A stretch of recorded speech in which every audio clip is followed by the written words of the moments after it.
감정평가 규칙상 분류다 나와 있죠. 저희들이 지난 시간에 감정평가 분류하는 여러 가지 방법들 말씀을 드렸어요. 그런데 이분 이외에도 감정평가 규칙이 있어요. 이 규칙에서 분류하고 있는 방법이 있다는데 이분도 우리 시험 단골 메뉴예요. 단골 메뉴 생각하시고 별표 4개 해놓으시면 되겠습니다.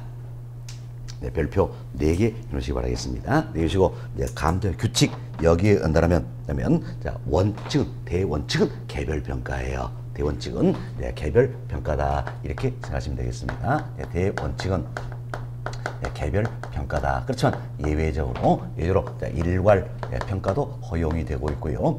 구분 평가도 허용이 되고 있고 부분 평가도 허용이 되고 있다.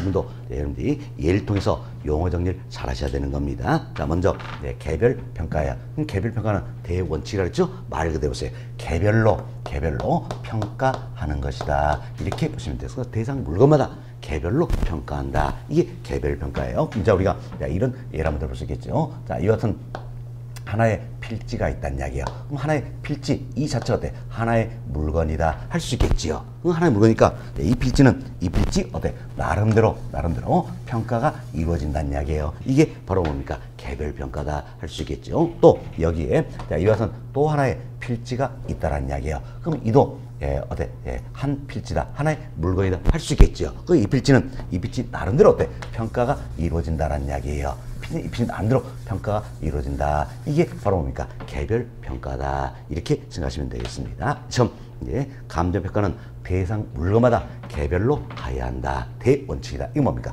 개별평가다. 이렇게 생각하시면 되겠습니다. 다음 여기 보세요. 여기서 이도 하나의 필지고 이도 하나의 필지잖아요. 두 개의 필지입니다. 그렇지만 대체로 가격이 비슷하다 그래서 우리가 인위적으로 이렇게 묶어버렸습니다.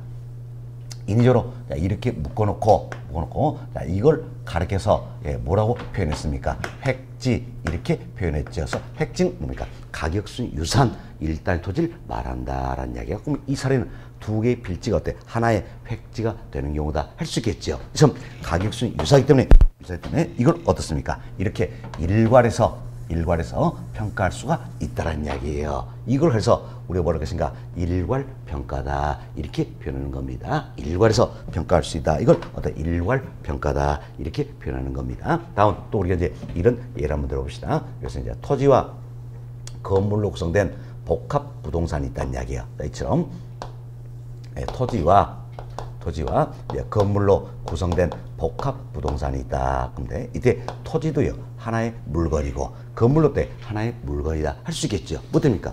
건물은 우리나라 경우에는 토지와의 독립물로 취급되는 정착물이잖아요. 건물은 법적으로 토지와 서로 별개의 것이라는 이야기예요. 따라서 토지도 하나의 물건이고 건물도 하나의 물건이라는 이야기. 그럼 대원칙은 뭡니까? 개별평가죠. 그래서 토지는 토지대로, 건물은 건물대로 평가 대원칙이에요. 그렇지만 지금 토지와 건물이 일체로서 거래의 대상이 되고 있다는 이야기예요. 또한 토지와 건물은 용도상 불가분의 관계, 뗄래야 뗄 수 없는 관계에 있다는 이야기예요. 이때는 어떻습니까?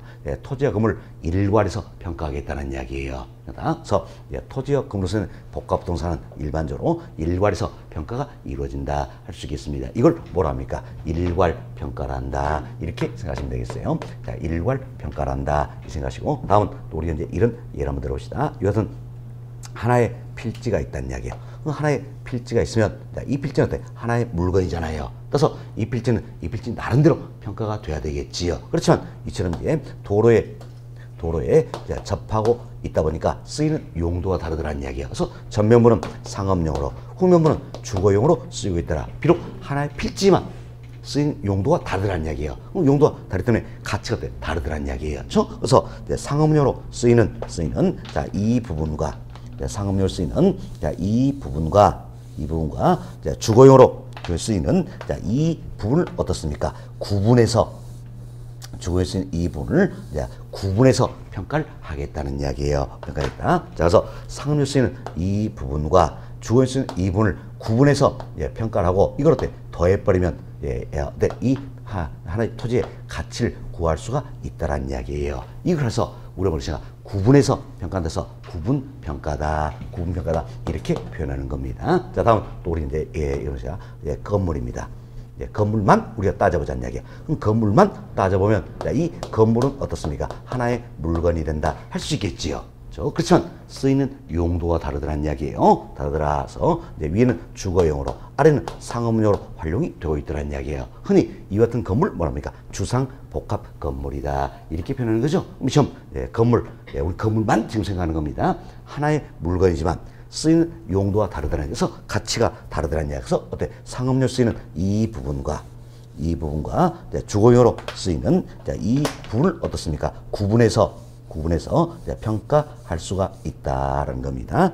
이걸 그래서 우리가 뭐랍니까? 구분평가다 이렇게 표현한다 생각하시면 되겠습니다. 자, 다음 또 우리가 이런 예를 한번 들어봅시다. 자, 이처럼 하나의 필지가 있어요. 하나의 필지가 하나의 물건이 될 수 있겠죠. 하나의 필지인데 이 필지 중에서 도시계획설에 저촉되어서 수용의 대상이 되는 부분은 이 부분이라는 이야기예요. 수용의 대상이 되는 부분은 이 부분이다. 한 필지 전체가 수용이 되는 게 아니라 수용의 대상이 되는 부분은 바로 이 부분이라는 이야기예요. 그럼 이 부분을 수용하고 보상해 주기 위해서 평가를 해야 되겠지요. 이때는 어때? 한 필지의 일부만 평가한다는 이야기예요. 일부만 평가한다. 이걸 가리켜서 우리가 뭐랍니까? 부분 평가다 이렇게 표현하는 겁니다. 일부만 평가한다. 부분 평가가 되겠다. 다음 또 우리가 예를 합시다. 토지와 건물로 구성된 복합 부동산이 있다는 이야기. 처음 토지와 건물로 구성된 복합 부동산이 있다. 이때 건물이 있다는 전제하에서 토지만을 평가한다는 이야기예요. 그러니까 건물이 있다는 전제하에서 토지만을 평가를 한다라는 거. 그럼 이때는 뭡니까? 토지만 평가하니까 일부만 평가한다 할 수 있겠지요. 따라서 뭐랍니까? 부분 평가를 한다 이렇게 생각하시면 되겠습니다. 시험 예를 통해서 여러분이 용어 정리가 되시면 되겠어서 감사 규칙 연다면 대원칙은 뭡니까? 개별 평가예요. 그렇지만 경우에 따라서는 일괄 평가, 구분 평가, 부분 평가도 허용이 되고 있다 이렇게 생각하시면 되겠습니다. 자, 그럼 교재 보겠습니다. 양말 1번 첫 번째 보세요. 감사 평가는 대상 물건마다 개별로 해야 한다. 개별 동그라미 치시고 이걸 뭐라 합니까? 개별 평가를 한다라는 겁니다. 그래서 필지마다 평가하는 경우 대표는 이해가 되겠지요. 다음 양고리 2번 봅시다. 둘 이상의 대상물이 일체로 거래되거나 대상물 상환의 용도상 불가분의 관계가 있는 경우에는 자 여기 보세요. 토지와 건물 이거 뭡니까? 토지도 하나의 물건이고 건물도 하나의 물건이죠. 지금 둘 이상의 물건이 일체로 거래된다는 이야기예요. 또한 용상 불가분의 관계에 있다는 이야기예요. 이때는 어떻습니까? 일괄하여 감정 평가할 수 있다는 겁니다. 그래서 일괄 동그라미 치시고 평가 동그라미 치셔서 연결시키면 뭐가 됩니까? 일괄 평가가 된다. 이렇게 지문을 찾으면 된다는 이야기예요. 지문 왔을 때는 아시겠죠? 자, 그 다음 지문 보세요. 이제 여러 개 필지가 하나의 획지가 되는 경우, 다음 이제 토지와 건물로서 낸 복합 부동산의 경우 등은 어떻습니까? 일괄 평가가 이루어진다. 그래서 우리가 여기서 사례로 설명했던 내용들이에요. 다음 양고 3번 봅시다. 하나의 대상 물건에도 가치를 달리하는 부분은 1. 구분하여 감정 평가할 수 있다라는 이야기예요. 이때 구분 동그라미 치시고 평가 동그라미 쳐놓으시면 연결시키면 뭐가 됩니까? 구분 평가가 되는 것이다. 이렇게 보시면 되겠지요. 자, 그래서 대로변에 위치한 1필지 토지가 전면, 후면으로 가치를 달리하는 경우, 주상 복합 건물의 경우 등은 어때? 구분 평가가 이루어진다. 그래서 여기서 우리가 사례로 설명했던 내용이 되겠습니다. 다음 양보로 4번 보세요.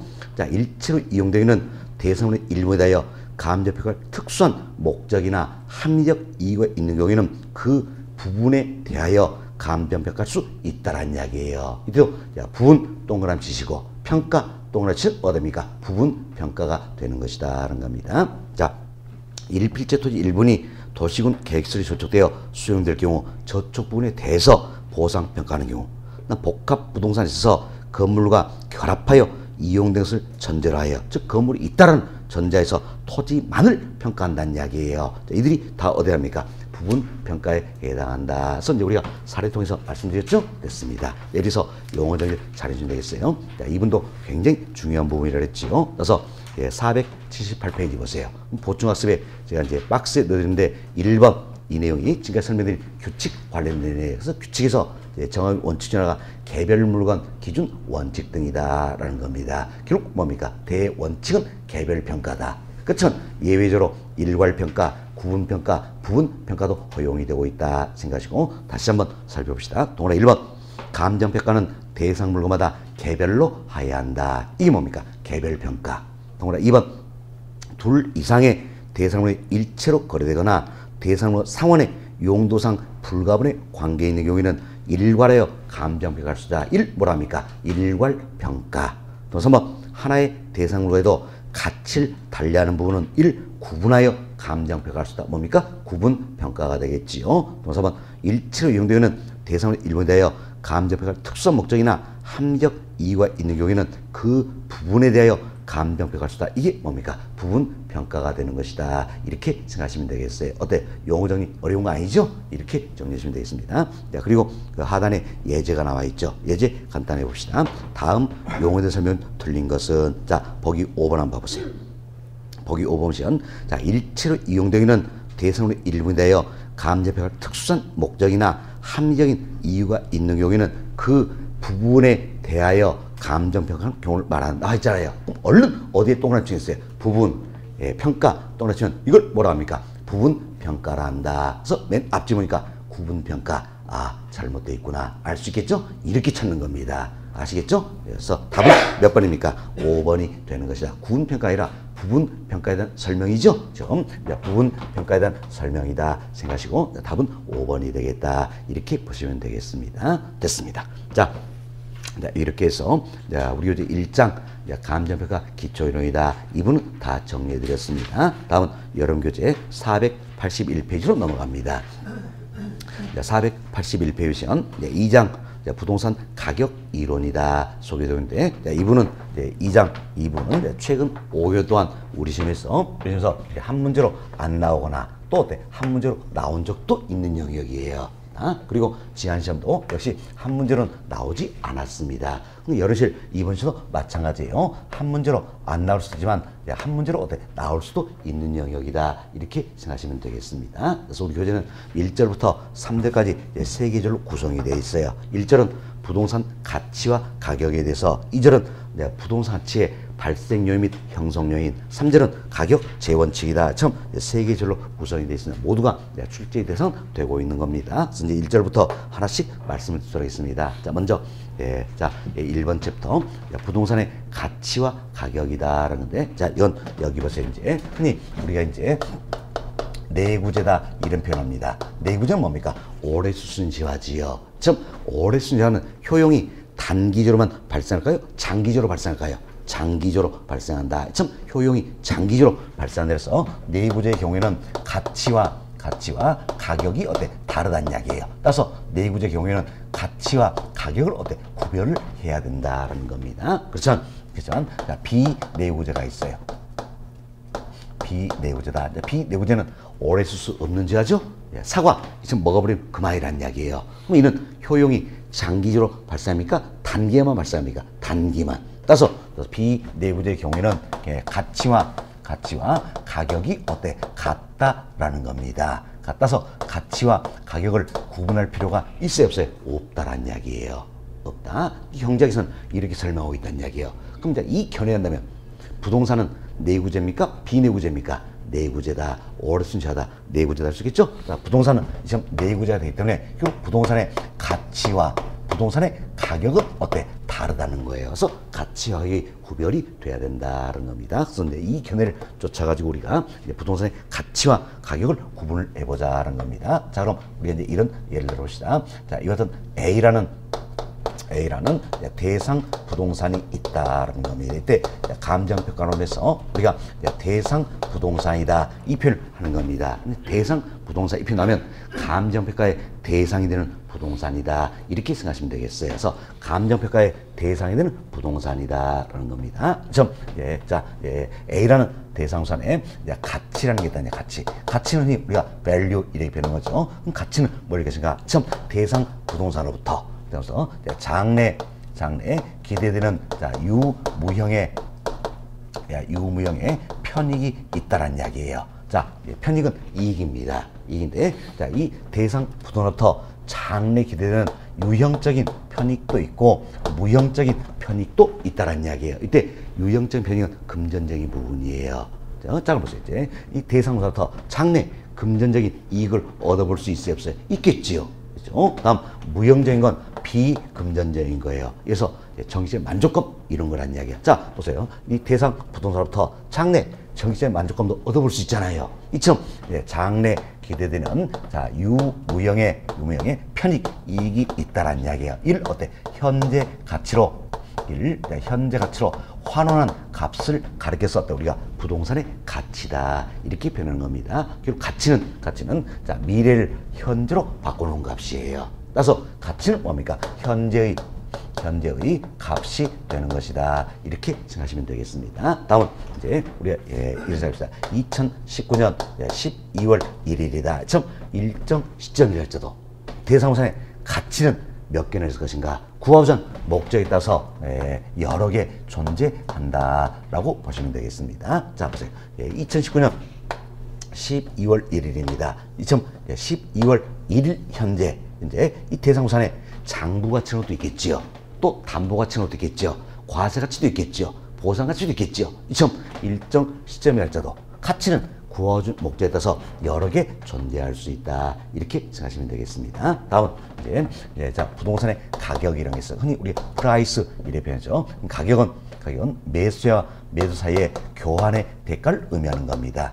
교환의 대가다서 실제로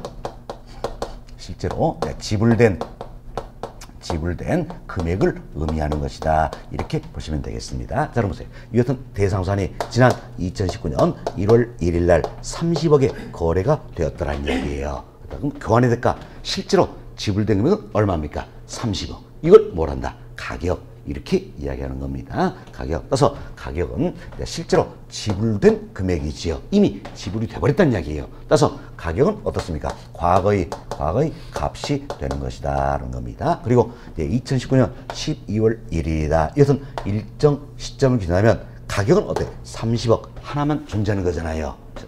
가격은 하나만 존재하게 된다. 이렇게 보시면 되겠습니다. 그래서 부동산의 가치와 가격에서 말씀을 드렸어요. 다시 보세요. 장래 기대되는 유무형의 편익이 있다는 이야기를 현재 가치로 환원하는 값을 뭐랍니까? 가치. 다음 매수의 교환의 대가로서 실제로 지불된 금액이 있다는 이야기. 이걸 뭐랍니까? 가격. 이렇게 표현하는 것이다. 따라서 가치는 현재의 값이지요. 가격은 어때? 과거의 값이다. 다음 일정 시점을 기준할 때도 가치는 구하고자 목적에 따라 여러 개 존재할 수 있지만 가격은 어때? 하나만 존재하게 된다. 이렇게 생각하시면 되겠습니다. 됐습니다. 다음 가치와 가격과의 관계를 한번 살펴보자는 이야기예요. 가치와 가격과의 관계를 살펴보자는 겁니다. 그래서 이제 내가 A라는 이 부동산을 팔고자 합니다. 그런데 살 사람이 많다는 이야기예요. 그래서 가격이 올라갔어요. 가격이 상승에 따라서 반드시 가치가 상승한다. 할 수 있어요, 없어요? 없다라는 겁니다.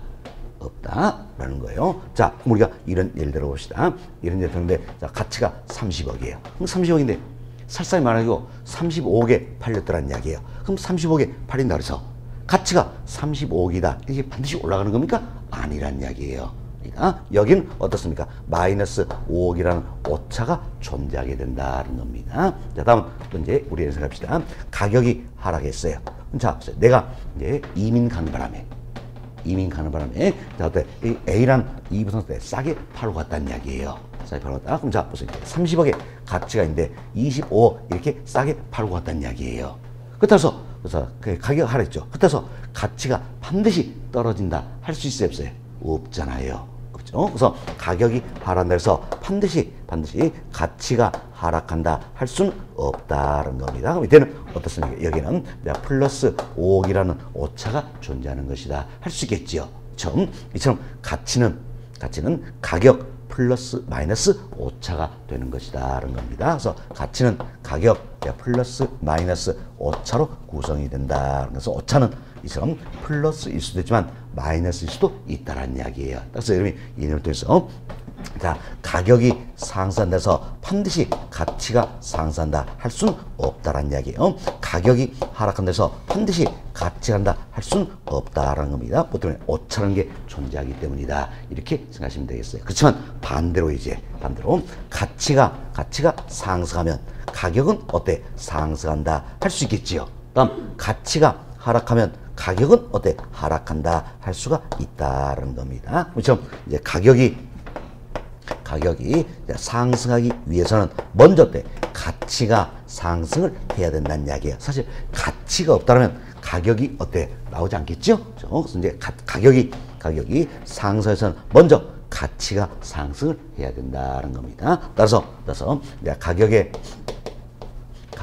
기초에는 가치라는 게 있다라는 이야기예요. 가치가 있다. 그래서 가치를 화폐를 매개체로 해서 표현해 놓은 게 바로 뭐가 되는 겁니까? 가격이 되는 것이다라는 겁니다. 그래서 가치가 상승하면 가격은 어때? 상승하게 된다. 이렇게 보시면 되겠습니다. 그래서 부동산의 가치와 부동산의 가격 사이는 어떤 관계가 있습니까? 비례 관계가 있음을 알 수 있다. 이렇게 생각하시면 되겠습니다. 자, 다음은 이와 같은 가격은 시장에서 수요와 공급에서 결정된 경향이 있다는 이야기예요. 좀 수요와 공급에서 결정되는데 수요가 공급보다 더 많더라는 이야기예요. 자, 이와 같은 현상을 우리가 뭐랍니까? 수요가 넘쳐난다. 초과 수요 이렇게 표현하는 거지요. 초과 수요다. 그럼 초과 수요 현상 나타나면 가격은 어때? 상승하겠지요. 지금 가격이 상승해서 가치보다 어때? 더 높아질 수 있다는 이야기예요. 다음 시장에서 수요보다 공급이 더 많습니다. 이 같은 현상을 뭐랍니까? 공급이 넘쳐난다. 초과 공급이다. 이렇게 표현한다는 겁니다. 지금 초과 공급 현상 나타나면 자, 8%더 많기 때문에 가격은 떨어지겠지요. 떨어져서 가격이 가치보다 더 낮아질 수 있다는 이야기예요. 다음 이 과정에서 결국 수요와 공급이 같아진 이선에서 어때? 균형을 이루게 되는 것이다. 이때는 가격과 가치는 어때? 같아지게 된다. 이렇게 보시면 되겠습니다. 이처럼 가격은 시장에서 수요와 공급에서 결정되는 경향이 있다는 이야기예요. 따라서 단기적으로는 가격과 가치는 어때? 괴리될 수 있다는 이야기예요. 그러나 장기적으로는 가격 가치는 어때? 같아지게 되는 것이다. 할 수 있겠죠. 우리 시험은 이것도 말 바꾼 적이 있어요. 단기적으로는 가격 가치는 일치하게 되지만 장기적으로는 가격 가치는 괴리되는 경향이 있다. OX, X 잘못되어 있지요. 자, 보세요. 단기적으로는 가격과 가치는 어때? 괴리되는 경향이 있다는 이야기예요. 그렇지만 장기적으로는 가격과 가치는 어때? 같아지게 된다는 겁니다. 그럼 자 보세요. 이처럼 단기적으로는 가격 가치가 괴리가 되지만 장기적으로는 같아진다. 뭐가 변해서 같아질까요? 가격이 변해서 같아진 겁니까? 가치가 변해서 같아지는 겁니까? 가격이 변하겠지요. 자, 여기 보세요. 초과 수요 현상을 처하면 가격은 상승한다. 초과 공급 현상을 처하면 가격은 하락한다. 뭐가 변합니까? 가격이 변하는 거예요. 그럼 가격이 변해서 장기적으로는 가치와 같아진다. 따라서 가격은 가치에 어때? 회귀한다. 이런 표현을 쓸 수가 있다는 겁니다. 이렇게 이해하시면 되겠어요. 자, 여기까지 이해하시고 사실 부동산이다 이 상품 자체는 가치라는 표현이 더 적합합니다. 가치라는 표현이 더 적합한데 장기적으로는 좀 가치와 가격이 어때? 같아진다. 이러면서 혼용해서 굉장히 많이 쓰고 있다는 겁니다. 그래서 우리 교재도 일부 혼용이 되어 있어요. 그렇지만 시중에 나오는 모든 교재들이 다 마찬가지입니다. 혼용이 많이 되어 있다. 이렇게 생각하시고 우리가 편의상 이렇게 보자는 이야기예요. 가치와 가격을 정확히 구분하자. 여기에서만 가치와 가격을 정확히 구분하시기 바라겠고 이 부분을 제한 나머지 감정을 파트에서 가격이다. 이 표현 자체는 대체로 뭘 의미한다? 가치를 의미하는 것이다. 이렇게만 참고하시면 되겠어요. 아시겠죠? 됐습니다. 이렇게 이해하시고 교재 살펴드립니다. 교재 봅시다. 자, 481페이지입니다. 1번 챕터. 부동산 가치와 가격이다. 양월 1번 첫 번째로 봅시다. 장래 기대되는 유무의 편익, 즉 이익을 현재 가치로 환원한 것을 뭐랍니까? 부동산의 가치란다. 자, 다음 질문 현재 값이다. 할 수 있겠지요. 자, 다음 질문 보시죠. 가치는 일정 시점일지도 평가 목적에 따라 보험 가치, 뭐 과세 가치, 보상 가치, 담보 가치, 장부 가치는 어때? 여러 개 존재한다 할 수 있겠지요. 다음 양보리 2번 첫 번째 봅시다. 매수와 매도의 교환에 따라서 실제로 지불된 금액을 뭐라 합니까? 부동산의 가격이란다. 따라서 가격은 과거의 값이죠. 일정 시점에서는 단 하나만 존재한다 할 수 있겠습니다. 다음 양보 3번 가치와 가격 관계입니다. 평균 1번 가치는 가격 플러스 마이너스 오차다 할 수 있겠지요. 자, 다음 세 번째 끝부분 보세요. 보시면 자, 부동산의 가치가 상승하면 부동산의 가격도 상승하는 거지요. 반면 부동산의 가치가 하락하면 가격도 하락한다. 따라서 부동산 가치와 가격은 어때? 비례 관계에 있다. 이렇게 보시면 되겠습니다. 다음 페이지 넘어갑니다. 다음 페이지 평가로 2번. 평가로 2번. 자, 가격의 기초엔 뭐가 있다? 가치. 그래서 첫 번째 그 보세요.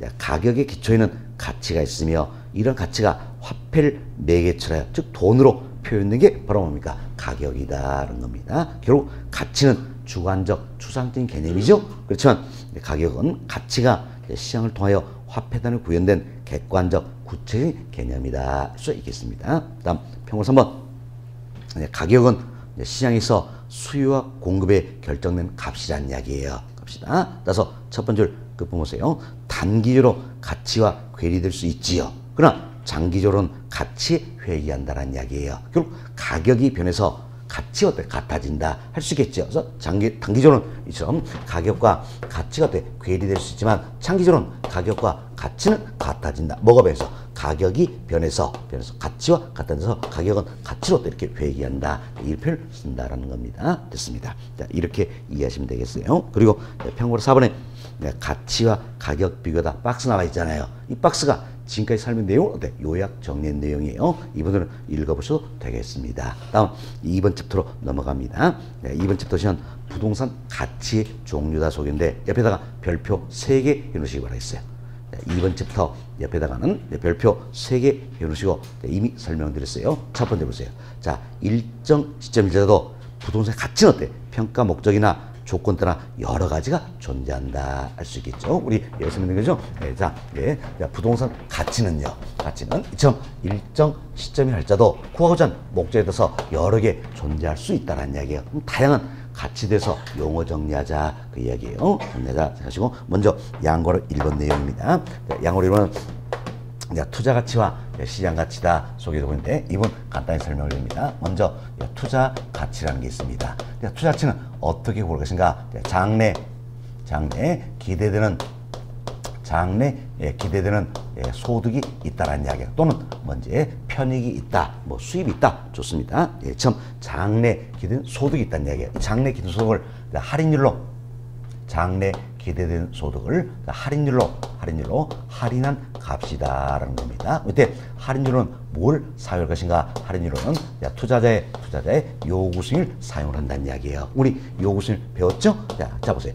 지금 A라는 동일한 투자 아니랄지라도 동일한 투자에서도 투자자마다 요구하는 수익은 같습니까? 다를 수 있습니까? 다를 수 있지요. 그래서 요구수익은 아주 주관적인 수익률이다 설명드렸잖아요. 지금 투자자마다 요구수익이 다를 수가 있기 때문에 결국 어때? 동일한 투자 아니랄지라도 투자자마다 투자 가치는 같습니까? 다를 수 있는 겁니까?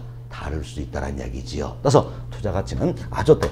주관적인 가치가 되는 것이다. 사실 이걸 좀 조심하셔야 되는 겁니다. 자, 투자 가치는 주관적 가치예요? 객관적 가치예요? 주관적 가치다라는 겁니다. 이걸 설명드려서 우리가 이 사례를 말씀드리는 거예요. 자, 그랬더니 우리가 이를 생각합시다. 자, 장래 기대되는 소득이라는 이야기예요. 그럼 장래 기대되는 소득은 나에게 어때? 들어오는 부분이잖아요. 그럼 들어오니까 이는 어떤데? 현금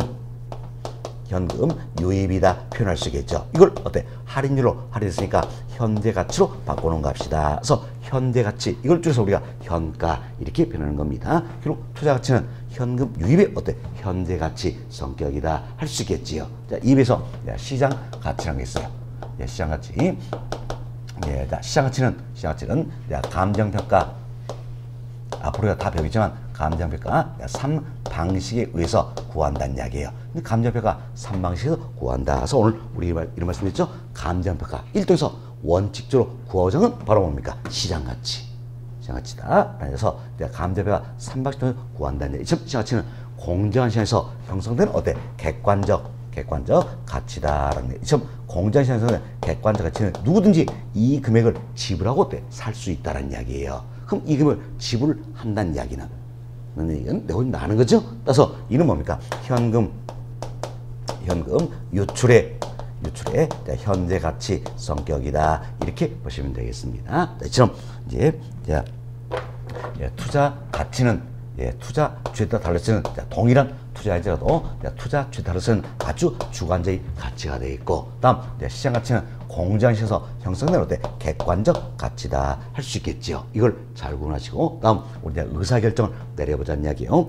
투자 가치와 시장 가치 이걸 비교해서 여기서 의사결정을 내려볼 수 있다는 이야기예요. 그럼 이제 투자의 타당성 기서는 투자 가치, 시장 가치 뭐가 더 커야 될까요? 여기 보세요. 목 터져라고 이야기해드릴 것만. 여기 보세요. 투자 가치는 자, 현금 유입에 어떻습니까? 현재 가치 성격이라 그랬지요. 다음 시장 가치는 현금 유출의 어때? 현재 가치 성격이라 그랬지요. 그럼 똑같이 현재 가치 기준으로 나에게 들어온 게 있고 나간 게 있다는 이야기예요. 그럼 타당성 기준은 들어온 게 더 많아야 됩니까? 나간 게 더 많아야 됩니까? 들어온 게 더 많아야 되겠죠. 그렇죠? 그럼 현금 유입 현가 커야 될 거 아니에요. 그렇죠? 따라서 자, 투자 가치가 시장 가치보다 크거나 같다라면 이때는 타당성이 있다, 채택이 되는 것이다 라는 겁니다. 그렇죠? 투자에 타당성이 있다, 채택이 되었다는 얘기는 결국 뭡니까? 요구순위를 충족시키고 남음이 있다, 이런 뜻이 되겠죠. 사실 투자 가치가 시장 가치보다 크다는 얘기예요. 크다. 이때는 어때? 요구순위를 충족시키고 남음이 있다, 그 이야기 되겠죠? 따라서 이때는 어떤 기대 수익률과 요구순위 비교하면 기대 수익이 어때? 당연히 크겠지요. 왜? 요구순위를 충족시켰으니까. 그리고 투자 가치와 시장 가치가 같다는 이야기. 이때는 어때? 기대 수익률과 요구순위 어때? 같다는 걸 알 수 있다는 이야기예요. 결국 투자 가치가 시장 가치보다 크거나 같다. 그래서 타당성이 있다, 채택이 된다는 이야기는 결국 어때? 기대 수익률이 요구순위보다 크거나 같다서 타당성 채택이다. 어때? 같은 맥락이다. 이렇게 생각하시면 되겠습니다. 됐습니다. 자, 이래서 우리는 투자 가치, 시장 가치 설명을 좀 드렸어요. 근데 자, 여러분 교재해 봅시다. 교재 보시면 양월 1번 첫 번째 줄입니다. 자, 대상수단이 특정한 투자자에 부여하는 주관적 가치를 말한다. 뭡니까? 투자 가치. 결국 투자 가치는 자, 주관적 가치입니까? 객관적 가치입니까? 주관적 가치다. 이걸 조심하자 그랬습니다. 다음 시장 가치란 대상수단이 시장이 형성되는 객관적인 가치를 말한다는 이야기예요. 감정법에서는 이러한 시장 가치를 구하고자 한다. 이렇게 보시면 되겠지요. 다음 페이지 보세요. 다음 페이지는 상단의 박스에 시장 가치 한 번 더 용어 설명 넣어드린 겁니다. 우리 오늘 한번 살펴봤죠? 규칙이 정하고 있는 시장 가치는 용어가 되겠습니다. 자, 감정평가의 대사인 토지 등이 통상적 시장에서 이걸 조심하자 그랬죠? 한정된 시장입니까? 통상적 시장입니까? 통상적인 시장이라 했습니다.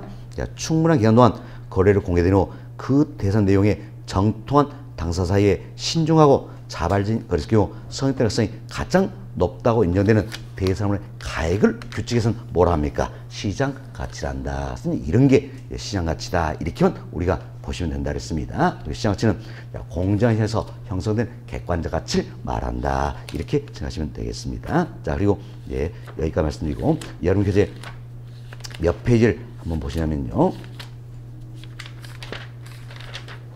자, 277페이지를 보시면 합니다.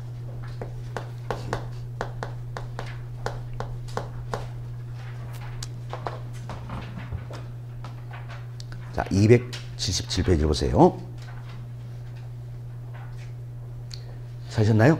예, 자, 하단 보시면 양으로 3번 투자 가치와 시장 가치다 소개되고 있죠? 그래서 평월에 1번에 첫 번째 보세요. 투자 가치란 대상수단이 특정한 투자자에 부여하는 어때? 주관적 가치를 말한다는 겁니다. 동그라 1번. 투자 가치는 어떻게 합니까? 장래 기대된 소득이 있다는 이야기예요. 이걸 수익이다, 편익이다, 편익이겠죠? 이걸 할인율로 할인합시다. 할인율은 뭘 사용한다? 요구순위를 사용한다는 겁니다. 다음 페이지 보세요. 다음 페이지는 평월 2번. 첫 번째를 시장 가치란 대상자산이 시장에서 형성되는 객관적 가치를 말한다는 이야기에서 박스에 시장 가치 용어 또 넣어드렸습니다. 또 읽어보시고 반복사 그 이야기예요. 그리고 중간쯤 보시면 평고 3번. 평고 3번 투자 가치와 시장 가치 관계다 해서 동그라미 1번 보세요. 투자 가치가 시장 가치보다 크거나 같다는 이야기예요. 이때는 어때? 타당성이 있다. 채택이 되겠죠? 이는 결국 기대 수익률이 요구 수익률보다 크거나 같다. 이와 어때? 일맥상통한다. 이렇게 생각하시면 되겠습니다. 다음 동그라미 2번 보세요. 투자 가치가 시장 가치보다 작다는 이야기. 이때는 타당성이 있어요? 없어요? 없겠죠? 따라서 기대 수익률이 요구 수익률보다 어때? 작다. 이와 일맥상통하는 것이다. 이렇게 생각하시면 되겠습니다. 됐습니다. 이런 정도만 여기서 보시면 되겠어요. 그래서 이분은 뭐 투자하는 편에서 앞으로 우리가 심화 과정에서 또 한 번 말씀을 드릴 겁니다. 됐습니다. 자, 이 정도로 말씀을 드리고 다시 여러분 교재 483페이지로 돌아갑니다.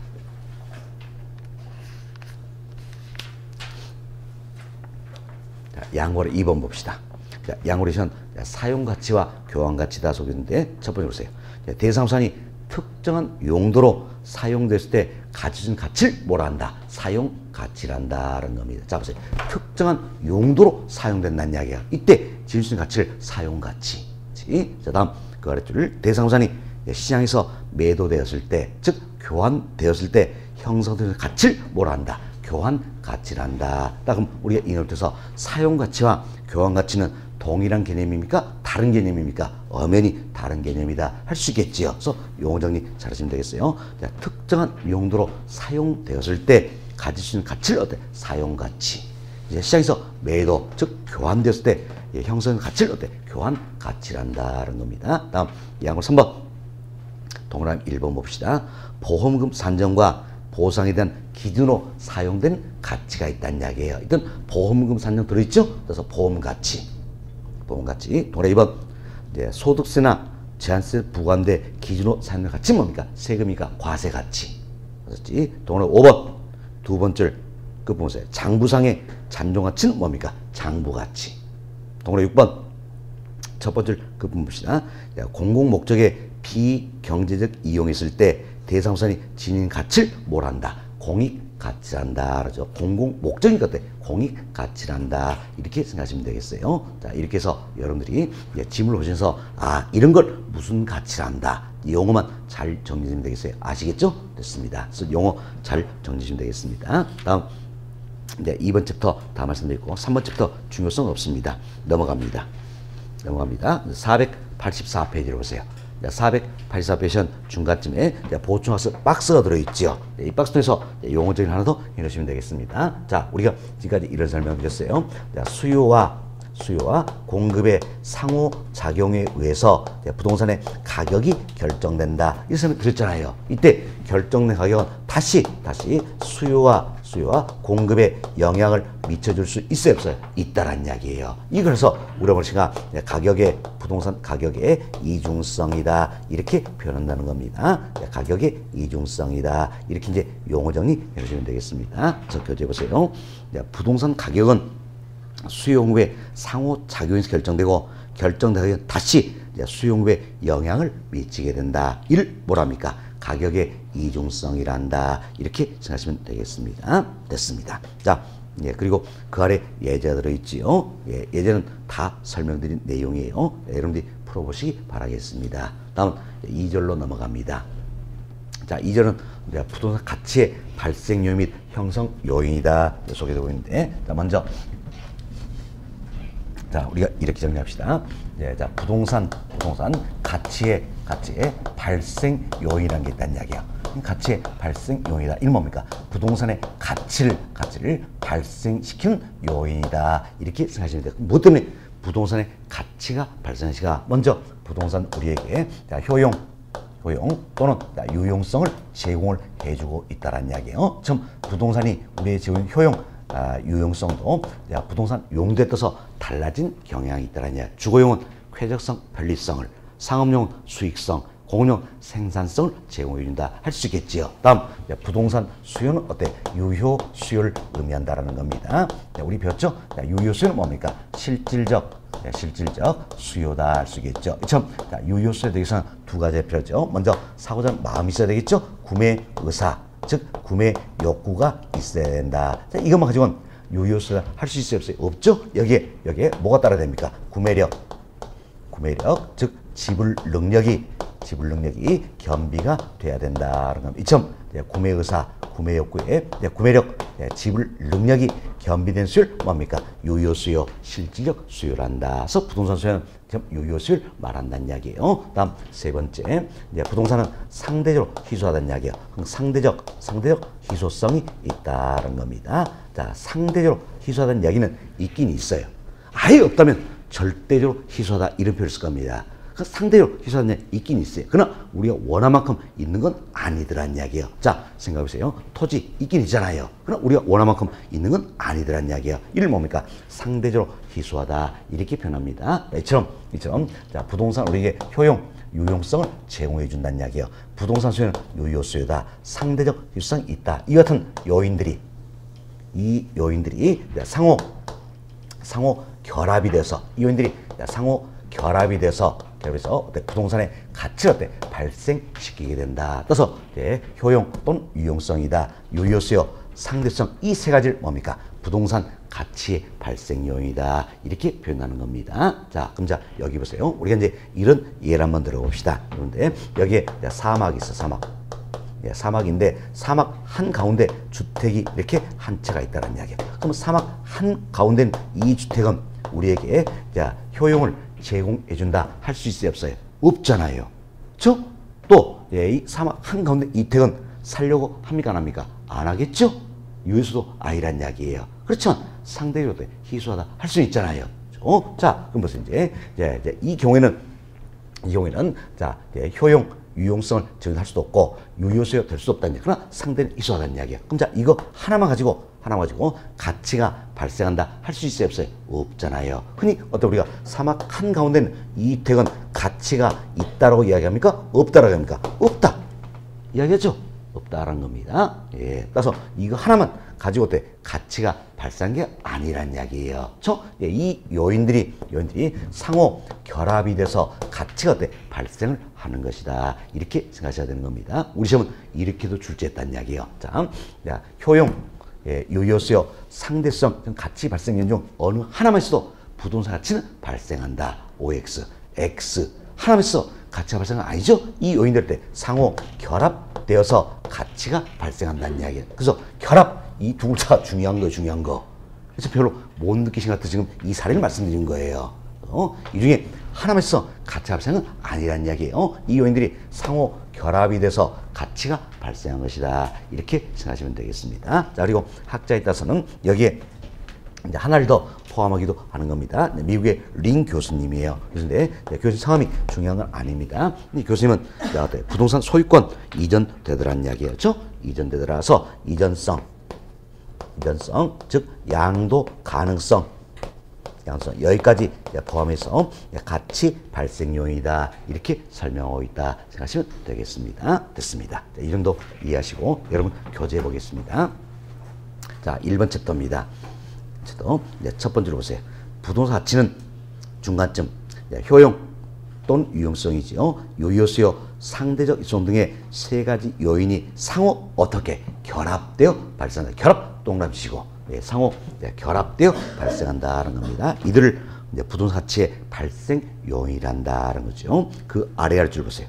자, 링 교수는 이전성, 즉 양도가성을 추가로 제시하고 있다. 그래서 교수님께서는 이전성 또는 양도성 여기까지 포함해서 가치 발생 요인이다. 이렇게 이제 설명하고 있다는 겁니다. 다음 양고를 1번 봅시다. 첫 번째 보세요.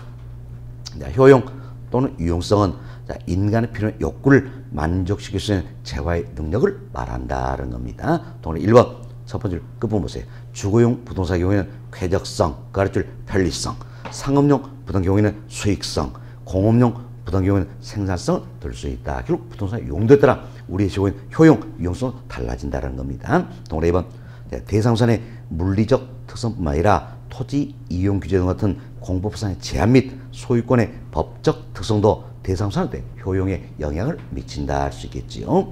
병으로 2번 유효수란 특정 지역을 구매하는 욕망, 즉 구매 의사, 구매 욕구가 되어 있죠. 그리고 구매력, 지불 능력이 겸비된 것이다. 그래서 실질적 수요라고도 한다는 거죠. 양으로 3번 상대적 효성이란 수요에 비해 공급이 부족하다는 것으로 인간의 욕망에 비해 욕망의 충족성이 질적, 양적으로 한정돼서 부족한 상태를 말한다는 겁니다. 됐습니다. 이런 데 이해하시고 다음 페이지로 넘어갑니다.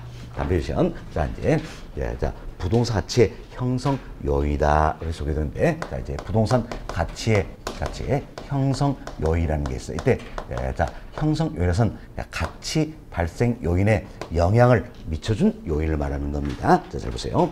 자, 가치 발생 요인이 뭡니까? 부동산의 가치를 발생시키는 요인이잖아요. 이처럼 가치 발생 요인에 영향을 미쳐준다는 이야기야. 이걸 뭐랍니까? 가치의 형성 요인이다 이렇게 표현한다는 겁니다. 그래서 감정의 규칙 여기 나면 가치 형성에도 크게 세 가지가 있어요. 자, 일반 요인이라는 게 있고 다음은 지역 요인, 자, 그리고 어때? 개별 요인이라는 게 있다는 겁니다. 자, 일반 요인, 지역 요인, 개별 요인이라는 게 있다 생각하시고 이때 일반 요인이라는 면에서는 전 국토 공간을 대상으로 해서 가청성에 영향을 미친 요인을 말한다는 이야기예요. 말한다. 자, 우리 이런 예를 들어봅시다.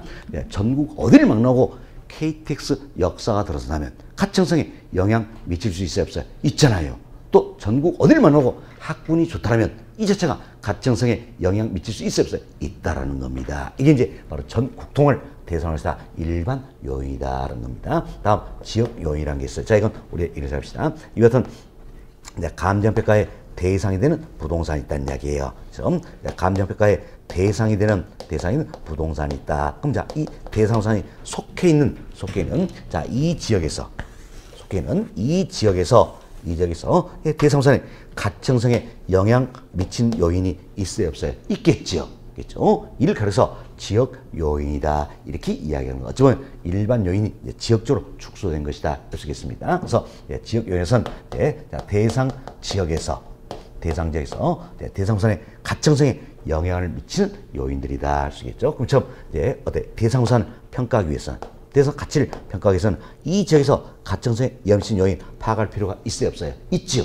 이 지역 요인을 파악할 필요가 있다는 이야기예요. 그럼 지역 요인을 파악하기 위해서는 대상산 이 자체를 분석을 해야 됩니까? 대상산에 속해 있는 이 지역을 분석해야 됩니까?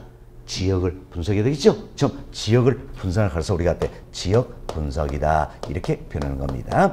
지역 분석이다 표현해요. 그래서 대상 지역에서 가청성에 영향을 주는 요인을 뭐라 한다? 지역 요인이란다. 그래서 지역 요인을 우리가 파악하기 위해서는 대상 지역을 분석할 필요가 있겠죠. 지역 분석을 필요로 한다. 이렇게 보시면 되겠습니다. 다음 개별 요인이라는 게 있어요. 개별 요인에서는 이처럼 대상산 자체적으로 가청성에 영향을 미친 요인을 말한다. 참 대상 부동산 자체적으로 가청성에 영향을 미친 요인을 말하는 겁니다. 어때? 우리가 그럼 이제 대상부산의 가치를 평가하기 위해서는 대상부산 자체로 가청성에 영향을 미쳐주는 개별 요인 파악할 필요가 있어요, 없어요? 있지요. 그럼 어떤 개별 요인을 파악하기 위해서는 어때? 대상부산 자체를 분석할 필요가 있다는 이야기예요. 그럼 대상부산 자체를 분석을 우리가 뭐라 합니까? 개별 분석이다 이렇게 표현하는 겁니다. 개별에서 개별 요인을 파악해서 개별 분석을 어때? 필요로 하는 것이다 라는 겁니다. 그래서 용어 정리 먼저 하겠습니다. 여기 보세요. 우선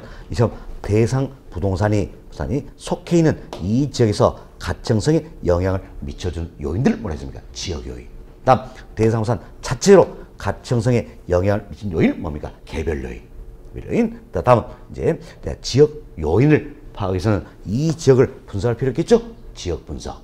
다음 개별 요인을 파악하기 위해서는 대상부산 자체를 분석한다는 이야기. 이걸 뭡니까? 개별 분석. 이렇게 표현한다 생각하시면 되겠습니다. 다음 시간에 물어볼 겁니다. 자, 여러분 교재 보겠습니다. 486페이지예요. 482번 챕터 부동산 형성률 옆에는 별표 하나만 해두시기 바라겠습니다. 별표 하나 해두시고 세 번째 줄 보세요. 세 번째 줄 보시면 부동산 가치의 발생에 영향을 주고 이들을 움직이는 요인을 부동산 가치의 형성 요인이란다. 그럼 우리 이래서 말했죠? 가치 발생 요인에 영향을 미치는 것들 뭡니까? 가치 형성 요인이다. 이렇게 변했습니다. 그 아랫줄 중간쯤 보세요. 부동산의 가치는 가치 형성 요인들 간의 상호 과정 속에서 형성된다 할 수 있겠지요. 그 아랫줄 보세요. 감정의 규칙에서는 대선 경제 가치에 영향을 미치는 일반 요인, 지역 요인, 개별 요인 등을 가치 형성 요인이라 규정하고 있다. 그래서 감정의 규칙 예를 가치 형성 요인 크게 세 가지가 있다. 뭐가 있습니까? 일반 요인, 지역 요인, 개별 요인이 있다 생각하시고 양보로 1번 보세요. 양호레이션. 자, 일반적 요인 나와 있죠? 이걸 줄여서 우리가 일반 요인 이렇게 표현하는 겁니다. 첫 번째, 부동산 용도나 지역에 관계없이 전 국통을 대상으로 가치 형성에 영향을 미치는 요인을 말한다는 겁니다. 자, 이 정도만 보시고 나머지는 보실 필요 없어요. 나머지 보실 필요 없어요. 예, 자, 최근 15년 동안 한 번도 안 나온 부분들입니다. 보실 필요 없고 우측 페이지로 넘어갑니다. 바로. 양호로 2번. 지역 요인이다 나와 있죠? 첫 번째 보세요. 대상 지역의 부동산 가치 형성에 영향을 미치는 요인을 말한다. 이런 지역 요인을 파악하기 위하여 지역 분석을 어때? 필요로 한다. 이것만 보시면 되는 겁니다. 다음 페이지 넘어갑니다. 다음 페이지 보세요. 양호 3번. 개별 요인입니다. 첫 번째 보세요. 대상부산 자체적으로 가치 형성에 영향을 미치는 요인을 말한다. 이때 대상부산 뭐라면 됐어요? 감정평가의 대상인 부동산이랬죠? 대상부산 자체로 가치 형성에 영향을 미치는 요인을 뭡니까? 개별 요인이란다. 이런 개별 요인을 파악하기 위하여 개별 분석을 어때? 필요로 한다. 이렇게 이해하시면 되겠습니다. 자, 그래서 가치 형성력 크게 세 가지가 있다. 일반 요인, 지역 요인, 개별 요인이 있다. 이렇게 생각하시면 되겠습니다. 자, 그리고 하단에 예제가 들어있지요. 예제 봅시다. 자, 부동산의 가치 발생 요인의 설명으로 틀린 것은, 자, 보기 2번 한번 보세요. 유효세란 대상부산을 구매하는 욕구로 지불 능력을 필요한 것은 아니다. X. 잘못되어 있죠? 자, 우리 배웠어요. 유효 수요가 되기 위해서는 어때? 구매 의사, 구매 욕구에 구매력, 지불력 겸비가 돼야 되죠. 어때? 구매력, 지불력이 반드시 겸비가 돼야지 어때? 유효 수요가 할 수 있겠지요. 그래서 지문 시간 구매력, 지불력을 필요한 것은 아니다. 잘못되어 있죠? 필요하잖아요. 그래서 틀린 건 몇 번입니까? 2번 이렇게 보시면 되겠습니다. 됐습니다. 자, 나머지 부분은 읽어보시면 되겠네요. 자, 이렇게 해서 우리 교재 2절 부동산 가치 발생 요인, 형성 요인 여기까지는 설명 다 드렸습니다. 됐습니다. 자, 여기까지 말씀드리고 잠시 쉬었다 다음 시간 3절 가격 재원칙부터 다시 말씀드렸어요. 10분 쉬었다 합니다.